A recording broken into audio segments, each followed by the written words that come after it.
శివుడు అనగానే మనకు త్రిశూలం, గంగ, చందమామ గుర్తుకు వస్తాయి. కాని ఇవన్నీ కాకుండా కొన్ని ఆశ్చర్యకరమైన నిజాలు తెలుసా? శివుడికి శివలింగం మాత్రమే కాదు, ఒక ఆదిస్వరూపం కూడా ఉంది.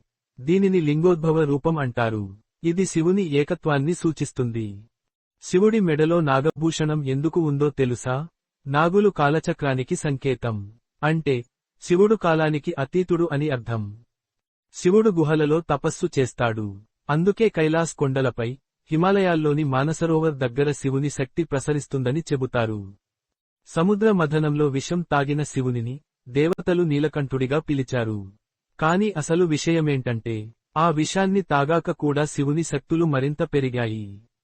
శివుని భస్మాధారణం ఎందుకు? భస్మం జీవిత అనిత్యతకు సంకేతం. మనం అన్నీ కోల్పోయినా భక్తితో శివుడిని చేరవచ్చని ఈ సందేశం. ఇవి తెలుసా? ఇంకా ఇలాంటి విశేషాలు తెలుసుకోవాలంటే లైక్, షేర్, సబ్స్క్రైబ్ చేయండి.